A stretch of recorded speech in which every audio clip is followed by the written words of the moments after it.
Quando a noite chega e as estrelas lembram.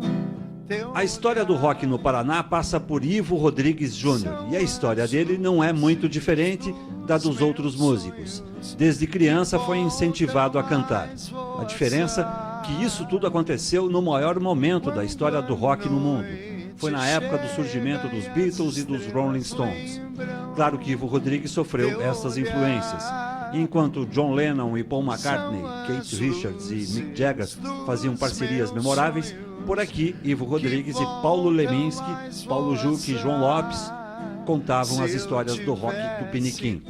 As histórias do Ivo da Blindagem, da Chave, dos Jetsons estão nesta edição do Persona que está começando agora. Ivo, para a gente abrir essa conversa, me conta essa história do bebê que nasceu com dente. Bom, a história... É verdade isso? É verdade, é muito curioso o que aconteceu, até eu sou um caso a ser estudado, né? Porque eu tive um irmão, que eu não cheguei a conhecê-lo, ele faleceu antes de eu nascer. E depois foi descoberto que esse meu irmão faleceu por falta de cálcio. Ainda nenenzinho, falta de cálcio, mas não que faltasse... Faltava na gestação dele lá e ele faleceu por isso. Então daí minha mãe ficou grávida novamente e era eu que viria, né? Daí meu pai empapuçou minha mãe de cálcio. Era cálcio de manhã, de tarde, de noite. E por incrível que pareça, quando eu vim à tona, né? Lá no Rio Grande se diz quando eu vim a furo, tchê. Quando eu vim a furo, tinha um nenezinho com, não um dente, né? Mas uma lasquinha ali querendo sair. Talvez o único bebê do recém-nascido com dente, né? Do mundo. Você veio para Curitiba, já tinha 3 anos. Você veio do Rio Grande. Por aí, com 3 anos vim lá de Porto Alegre à noite, num trem, um frio que eu vou dizer, né? Eu lembro disso. Tinha 3 anos. Eu me lembro, sabe por quê? E o dente já tinha nascido melhor? Não? Já estava melhor, já estava com dentes daí. E eu me lembro que estava muito frio o trem era legal porque a gente dormia no trem. Naquela época a viagem era 2, 3 dias de trem. E eu já no primeiro dia peguei e botei o dedo assim na porta, aquela que fechava um vagão para o outro, e bum, bateu o meu dedo, ficou uma bola aqui assim no meu dedo e eu andava assim, ó. Fazendo positivo para todo mundo. É, positivo, assim, aquele dedo, uma dor e no frio eu gravava mais ainda aquele negócio, aquela bolona latejando assim, bom, bom. Então eu me lembro bem dessa viagem de Porto Alegre. De vinda para Curitiba. É. Isso, você chegou aos 3 anos e em seguida começa a história da música já, né? Ou não? Foi bem mais tarde? Levou mais um tempinho, né? Ali com 7 anos eu já era muito interessado em ouvir rádio, não tinha televisão naquela época, né? E eu ouvia rádio, os cantores, e me interessava muito. Meu pai também gostava muito de música. Todo mundo, ele tinha disco de tudo que era estilo lá em casa, e ritmos, assim. Tinha desde bolero, tchá-tchá-tchá, salsa, samba canção, samba, mas assim, tudo ele gostava de música. E botava, ficava ouvindo, e eu ficava ouvindo aquilo e achava um barato. Quer dizer, o pai foi o grande incentivador. Foi o primeiro e grande incentivador, foi meu pai, realmente. As primeiras informações vieram com ele. Vieram, é mesmo. E daí ele passou a me levar a programas de auditório, né, que se fazia na época, assim, programas para cantores mirins, como tem até hoje. Né? Agora tem uma história do Instituto Adventista que se cantava quando você isso foi bem recebia depois. As primeiras informações técnicas sobre vocal e tal. Foi depois. Foi, porque essa época eu era bem menino, tinha uns 7 anos de idade quando eu cantava na B2, na Rádio B2, no programa Cineac Rádio, que era apresentado, não vou me lembrar agora do nome do personagem, já é falecido.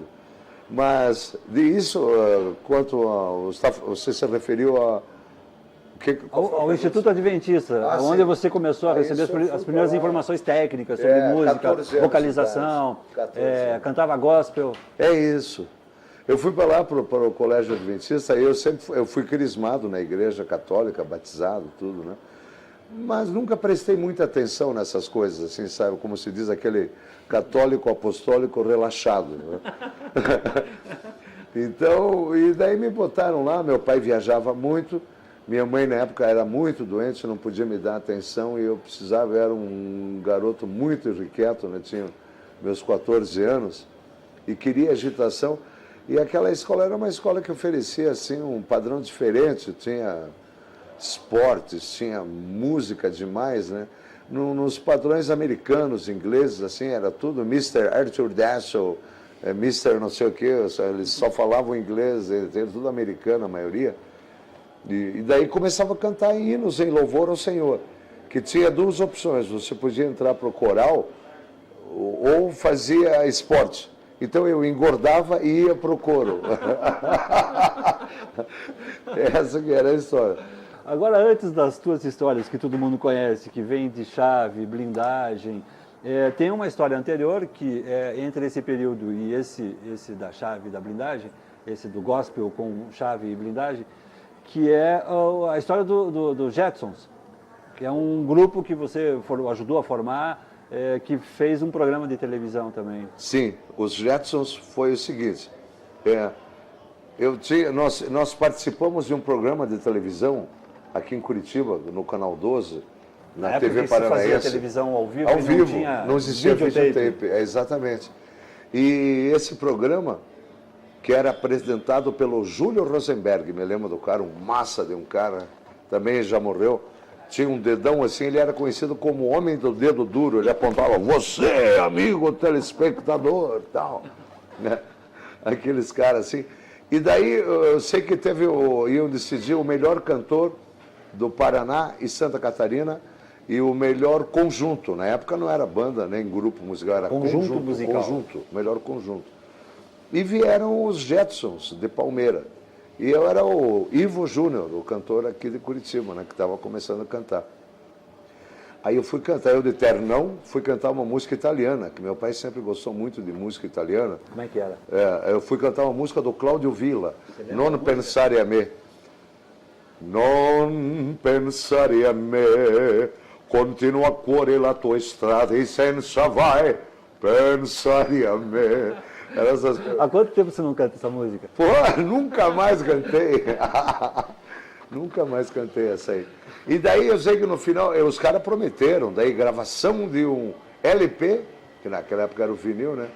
A gravação de um LP, um programa na televisão, um carro 0 quilômetro, para cada um do conjunto, e se o cantor ganhasse, o cantor ia ganhar tudo isso. E estadia no Rio de Janeiro, São Paulo, para fazer shows e tudo mais.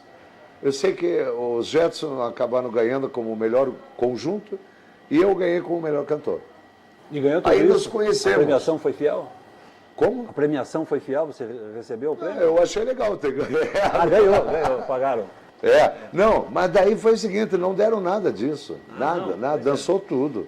Era tudo historinha. A balela. A vulgarmente conhecida balela. Aí o cara contou uma história triste, minha mãe está grávida, irmã paralítica. O homem do dedo duro? Do dedo duro. E eu acabei o que eu peguei, os Jetsons parece que levantaram uma grana na época. E eu, Troféu Barra Limpa, era o nome do programa, Troféu Barra Limpa. E eu ganhei um programa na televisão, que era na TV Paranaense, o Canal 12, a TV Paranaense, era ali na Emiliano Perneta, em frente ao Colégio Novo Ateneu, agora a Faculdade de Curitiba, ali hoje. Ali era a TV Paranaense. E daí eu ganhei um programa e comecei a fazer, foi minha primeira experiência de televisão. Programa só musical? Musical e... Era apresentação de conjuntos? Conjuntos, cantores, duplas, tudo se Você apresentava o programa? Eu era um mestre de cerimônias. Mas também cantava? Cantava também, e de smoking. À tarde, smoking, assim, comprado na loja Universal. Ali tinha Anastácio e Universal, que tinham roupas a rigor na época. Eu digo, não, vou de smoking, né? Que nem o Aguinaldo Raiol. Você tinha quantos anos aí, Ivo? Aí eu tinha uns garotão, 7 anos, E você achava bacana 16. de smoking, não? Eu era o grande comedor. Ivo Mastroianni. Aí, para pular um pouco essa história, em 60 final de 60, 69, 70, 71, começa a história da chave. 69, até 69, 69 começa a chave. Aí nos encontramos, tal, daí, nós que fizemos juntos lá, pois nós estamos com um projeto de um conjunto que vai se chamar A Chave, que até ali eles eram os Jetsons. Os Jetsons se transformaram em... Tá certo. Gostaríamos que você cantasse no nosso grupo. Venham conhecer as músicas que nós vamos cantar. E eles tocavam muito na alta sociedade, aí, barará, então, só para magnata, para festa de 15 anos de magnata. E o português, que era o nosso baterista, trazia os sucessos lá da Europa, porque naquele tempo demorava muito. O Deep Purple fez um arranjo de Help, Day Tripper dos Beatles, que levou um tempão. E assim que eles lançaram lá, nós íamos aqui e começamos a tocar e era um sucesso. Essas músicas, nós éramos a banda mais inovadora que tinha. E inovamos mais ainda quando começamos a compor nossas próprias canções, que ninguém fazia isso. Todo mundo só copiava a música dos outros, né? Aí nós começamos a compor. Nessa época aí, você falou em Beatles, vocês devem ter sofrido influência de Beatles, Rolling Stones, Deep Purple. Sim. Só se ouvia isso na época, né? Foi a explosão do rock and roll mesmo. Foi uma loucura. O que me pirou a cabeça foram os Beatles e os Rolling Stones, realmente. O que você mais gostava de ouvir dos Beatles? Bom, quando eu consegui ouvir, eu me lembro que eu fui no Cine Marabá, que é ali na Mateus Leme, que depois virou Bristol, agora é Bingo, acho. Virou um bingo que já nem bingo mais é. Ali passou Help dos Beatles, né? Eu digo, vou assistir, né? Era um sábado à tarde. Eu cheguei lá, fui ver, a hora que eu cheguei, uma meia hora antes, já estava lotado. O cinema de menina, mulherada, total. Apagou a luz, começou, mas olha, cara, parecia que estavam matando porcos, assim, né? Uma multidão berrando enfurecidamente, loucamente, assim. Não se ouvia absolutamente nada. Por isso que eu falei, quando eu conseguia ouvir os Beatles, era uma loucura, foi o que virou a cabeça mesmo. E daí os Rolling Stones também, com o outro lado da moeda, né? Depois que você foi descobrir qual é que era o lado dos Rolling Stones, né? Que como os caras eram feios, parece que eles faziam questão de ser feios, enquanto os Beatles eram lindos, maravilhosos, né? Aliás, a grande diferença na época era essa. Entre Beatles e Rolling Stones, o que um grupo vendia e o que o outro grupo vendia. Exatamente. Era bonito, foi uma jogada de marketing, né? Muito, muito legal para a época, porque os Beatles lançaram Let It Be, Deixe Estar, e os Rolling Stones lançaram Let It Bleed, Deixe Sangrar, entendeu? Quer dizer, era o lado escrachado, aquela língua dos Stones, né? Aquele troço já é o scratch, é o deboche, que é o maior barato dos Stones, é esse deboche mesmo. Para mim, o Rolling Stone mesmo, dos Rolling Stones, o mais original, é o Keith Richards. Aquele é realmente um Rolling Stone. O Mick Jagger, para mim, parece mais para a vendedora da Avon, né? o cara conhece mais de cosméticos do que a modelo mais transada do mundo. Você ouve muito Rolling Stones hoje? Ouço muito, nunca deixo de ouvir. Sou fã de Rolling Stones. Mesmo com a Avon e tudo mais? Com a Avon e com tudo. Mas ele é um grande intérprete. Quem é que vai falar? Nós, machos latinos, quem somos nós para falar da masculinidade do Mick Jagger? Agora, se Beatles tivesse continuado, se o grupo fosse mantido, o que teria dado dessa história com os Rolling Stones ainda em atividade? Será que ainda seriam esses mesmos papéis aí, os mocinhos e os bandidos? Eu acho que já estava predestinado isso a acontecer dos Beatles. Os Beatles acabaram em 69. Já com data de... Eu acredito que sim, porque já... Prazo de validade.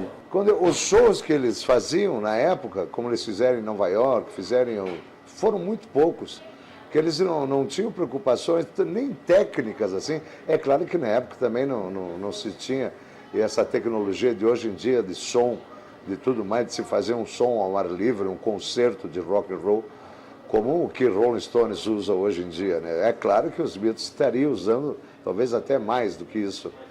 Mas eu sempre vi os Beatles mais como um grupo de estúdio, sabe? Nunca como vi também E o pouco que eu pude ver eles em Nova York, que eu vi eles ao vivo, depois eu vi no Let It Be também, eles no alto do prédio lá, cantando na Apple.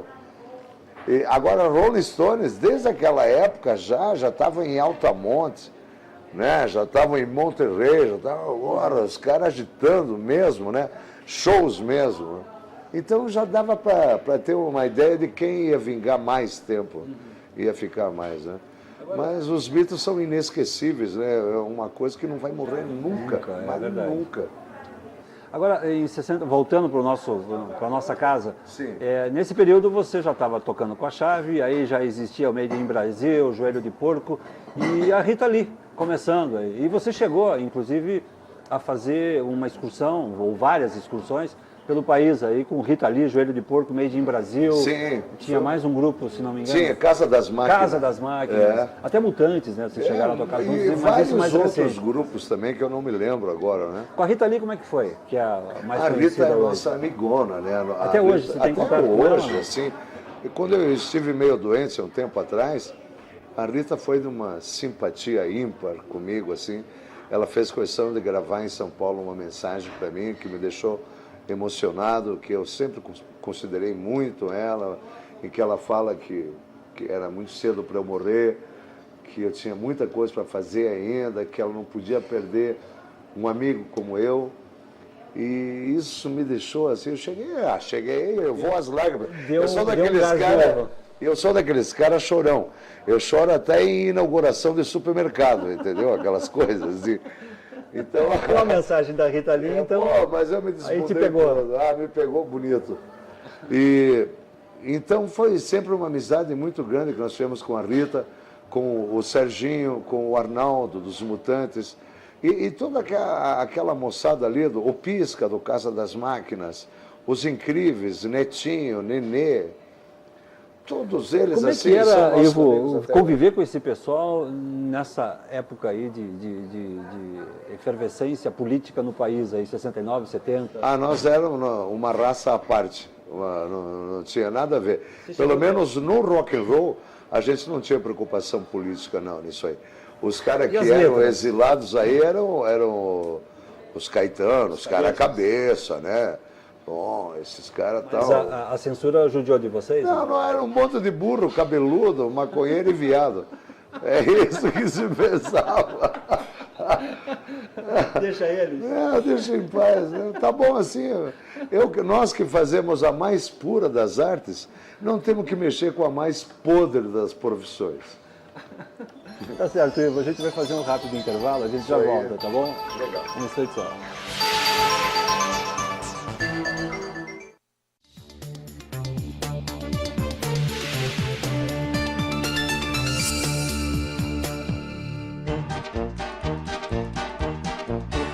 Diversão na biblioteca? Conta outra. Claro! A Biblioteca Pública do Paraná tem muita diversão. O que, por exemplo? Na hora que você chega, você pode escolher e assistir vídeos de desenho animado. Tem internet o dia todo, com pessoas para ajudar com o computador. Diariamente, tem oficinas de dobradura, pintura, recorte, colagem e até artesanato com sucatas. Tudo isso? Sim, todos os dias também tem a Hora do Conto, onde os narradores constroem suas histórias com a participação das crianças e também usam fantoches para contar suas histórias. E quanto a gente paga? Não paga nada, filha. E tem muito mais. Tem a gibiteca com 15 mil gibis. Você tanto pode ler como trocar gibis sem precisar de dinheiro. E se você quiser, pode jogar xadrez todos os dias. Mas eu não sei jogar xadrez. Não tem problema. A biblioteca dá o curso de xadrez de graça para você. Será? Sim, e sem pagar nada também, todos os meses tem teatro infantil. Além de um encontro mensal com o autor de literatura infantil do Paraná. Poxa. Pensa que acabou? Não? Não, tem um curso de espanhol gratuito. Sabe que a biblioteca também se preocupa com as crianças cegas? É? Pois é. Além de livros normais, lá existem livros escritos em braille, livros de falas gravadas e até jogos para as crianças cegas. Sem falar do acesso facilitado para os meninos que usam cadeiras de rodas. E onde fica a biblioteca? A Biblioteca Pública do Paraná fica na rua Cândido Lopes, 133, no centro. E a sessão infantil funciona das 8h30 às 19 horas, de segunda a sexta-feira. No sábado, fecha às 13 horas. Tudo isso é de graça, filha, e com serviço de segurança. Mãe, eu quero ir lá, você me leva?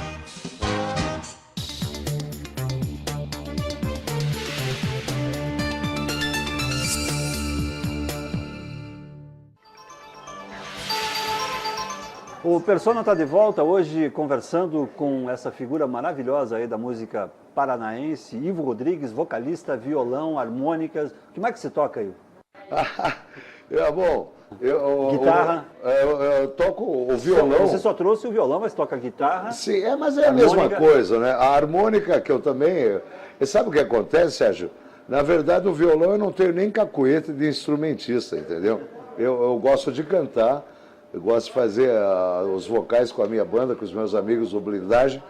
E o violão eu uso assim num acompanhamento bem primário, assim, né? Mas a tua grande marca na música é a voz, né?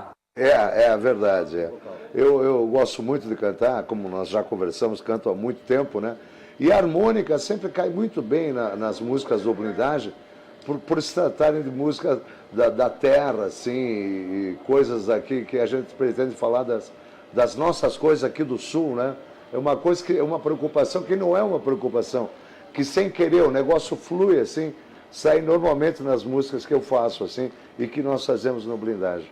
Você falou, Ivo, em Blindagem, a Blindagem foi já na sequência da Chave, né? Você teve inclusive um período que você tocava no Blindagem e na Chave, bem no começo, nessa transição aí. Aconteceu o seguinte, que na época da Porque Chave... a Blindagem está completando 28 anos de atividade.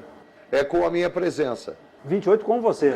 Isso, exatamente. Porque existia, antes de eu entrar, era o Movimento Parado, que era o Paulo Juque, que é o nosso baixista, o Alberto, que é o guitarrista, e outros músicos. E quando...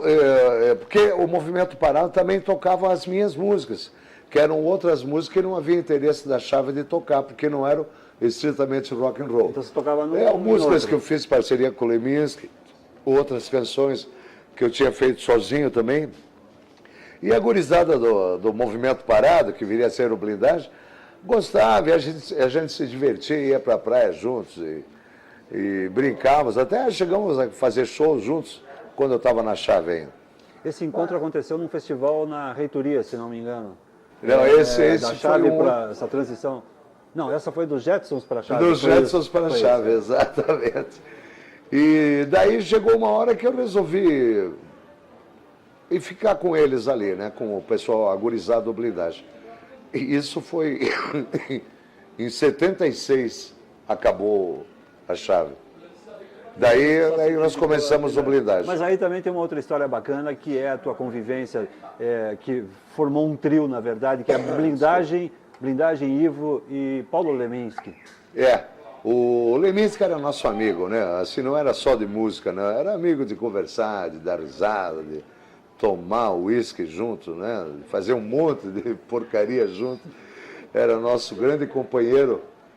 Eu brincava com ele quando ia na casa dele, a Alice me atendia, eu dizia, cadê o anfitrião? Sempre na festa. E o Leminski dizia assim de mim, o Ivo pensa que a vida é uma festa que não acaba nunca. Ele dizia isso para você? Dizia isso para mim. E essa parceria, como é que foi? Como é que os trabalhos foram acontecendo? E daí a gente se conheceu, né, e fomos trocando informações. Fui aprendendo muita coisa com ele foi aprendendo muita coisa comigo. Eu aprendi com ele na área de textos, de poesia, de esperteza do pensamento, de rapidez de pensamento, que o Paulo tinha muito isso. E o Paulo acho que aprendeu comigo um pouco de rock and roll, de música, de um pouco sobre a história do rock também, e de criar rock and roll, que foi os primeiros rocks que ele fez, foi junto comigo. O que você perguntou? Desculpa. Essas composições, essas parcerias, como é que aconteciam? Você ia à casa dele, o ambiente era esse? Nós íamos lá para passar um dia inteiro juntos. E então estavam as crianças dele por lá, com pinico para cima e para baixo, a Áurea, o Miguel, que faleceu, e eu ia com as minhas namoradas, depois uma foi... Por falar em namorada, você chegou a ser noivo de aliança e tudo mais, Ivo. Pois é, essa história não espalhe. Não espalhe.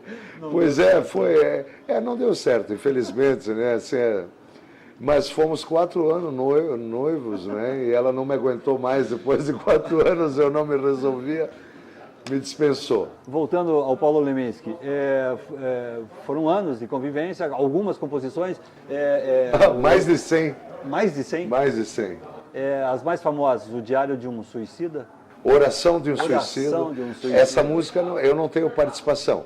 Essa música foi feita o Paulo Leminski e o Pedro disco Leminski. do Blindagem. Sim, foi uma música que nós demos um arranjo, uma roupagem nela, que ela está como está hoje, né? Engenheiros do Havaí gravaram essa música. O Plebe Rude não, o Reles Pública aqui de Curitiba, meu amigo Fábio Elias e a moçada, a quem eu desejo sempre muito sucesso, estão se dando muito bem em todo o Brasil, o Reles Pública, também gravaram essa música, que no estilo do Blindagem, até manda um alô tal, no meio da música. Marinheiro. Marinheiro, que mais? Sou Legal, Eu Sei. Essa música, Sou Legal, Eu Sei, é uma música que está tocando na BR-FM de Boston. E é a música dos refugiados sul-americanos nos Estados Unidos, dos meus porto-riquenhos ali, todo o pessoal que atravessa ilegalmente para os Estados Unidos, tem essa música como hino, que é a música em parceria, o Paulo e eu. Uhum. Tem uma história bacana de vocês, de um trabalho que vocês fizeram com uma gravadora, mas que exigiu de vocês, em compensação, que gravassem uma música de uma dupla sertaneja. Sim, aconteceu. Quando nós gravamos o nosso primeiro vinil, né, LP nessa época, o long play, pela Continental Chantecler. E nessa época, o cast artístico da Continental Chantecler era exclusivamente música sertaneja. Tanto que eles não tinham, até então, entrado em nenhuma FM. A primeira vez que a Continental Chantecler entrou numa FM foi com Marinheiro do Blindagem. Mas só que para a gente gravar esse disco, não fosse uma imposição deles, não é isso. Mas deram a entender sutilmente que seria muito bom o Blindagem. Simpático. Seria simpático do Blindagem gravar uma canção de um dos grandes sucessos do cast artístico da Continental Chantecler. E daí nós, pesquisando lá, achamos legal o Milionários é Rico, que a gente já conhecia a dupla, e eles têm uma música chamada Berço de Deus, que na época, tanto na época quanto hoje, a proposta do primeiro disco do Blindagem, esse é um papagaio. Esse é um marrecão. É um marrecão mesmo. Você vê que tem efeitos especiais aqui. Mas, então, daí, era a mesma proposta, ecologia, tal, que era o lance do primeiro disco do Blindagem. E Berço de Deus caía certinho. Aí nós resolvemos mudar o ritmo da música para blues, que é a levada do Blindagem, né? E ficou um barato, mó tesão. Como é que ficou? Dá um pedacinho. Vamos lá, um pedacinho, então. Vamos ver se eu me lembro. Amigo, irmão, não zombe da natureza. Existem tantas belezas pra gente contemplar. Se me seguires, passo lento por onde vou, com carinho e muito amor eu quero lhe dar. Em cima da terra, no fundo do mar, existe o tesouro pra gente desfrutar. Em cima da terra, no fundo do mar, existe um tesouro pra gente desfrutar.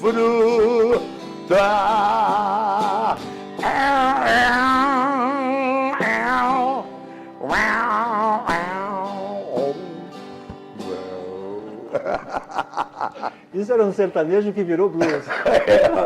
Mais ou menos. Você toca balada, rock, Blues.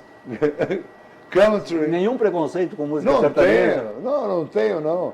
Eu só comprei uma espingarda de 2 canos para matar a dupla sertaneja. Não vai, sertanejo não vai. Não, eu respeito tudo que é tipo de música, eu gosto mesmo, só que não é a minha praia. Mas nós temos grandes cantores na área de sertanejo aí. Muito bom. E desses grupos que estão saindo hoje aí em Curitiba, Ivo, o que se destaca? Olha, eu gosto muito de ver a gurizada nova aí, cada vez está pintando mais. E Curitiba tem essa influência, né? Você vê em qualquer lugar do mundo, num país como o Brasil, uma nação emergente, assim, terceiro mundo, você vê lá em cima, onde é mais raiz, tudo é raiz, a música tem que ser de raiz, não é? E aqui embaixo, que é fábrica, é trampo mesmo, é São Paulo, é Porto Alegre, né? Essas cidades assim, Curitiba, que tem agitação montadora de automóvel e tal, é como se fosse uma Chicago daqui, assim, um troço assim. Então é rock, entendeu? É rock and roll e é próprio, é o ambiente para isso aí mesmo. E a cultura aqui de imigrantes que nós temos aqui é próprio para isso aí, entendeu? E nunca iríamos escapar disso. E eu vejo essa gurizada, estilo mod, assim, os caras de terninho, cantando músicas deles com músicas estilo rock anos 60. Mó tesão, mó embalo, letrinhas simples assim, sem preocupação alguma, aquele lance da gurizada mesmo. E eu fico muito feliz com isso. Coisa muito honesta legal. e bonita. Como? Trabalho honesto e bonito. Honesto, bonito, simpático assim, que todo mundo fica à vontade curtindo. Tá ok, Ivo. Obrigado pela oportunidade da conversa. Parabéns pela tua vida, pela tua história de vida, pelo teu trabalho. Oh, que legal, Sérgio. Eu que agradeço a você. Um grande abraço a todos vocês também, meus amigos. Eu só quero lembrar que o programa Persona de hoje foi gravado aqui no Bar do Lago, a pedido do Ivo, e a gente agradece então ao seu Francisco Maestrelli, proprietário do bar aqui no Parque Barigüi. Eu queria que você tocasse alguma coisinha bacana, assim, para a gente encerrar o programa com uma musiquinha, um bluesinho. Vamos lá. Eu queria, guria, ser um bandido, astronauta perdido, um cisco voador, penetrar teu olhar, ver teu olho ferido. Queria, guria, ser dono do medo, um buraco negro, uma nuvem fechada no elevador, um cabelo molhado do gospardo da flor. Queria, guria, ficar nu do teu lado, teu chiclete mascado, todo gozado pelo teu amor.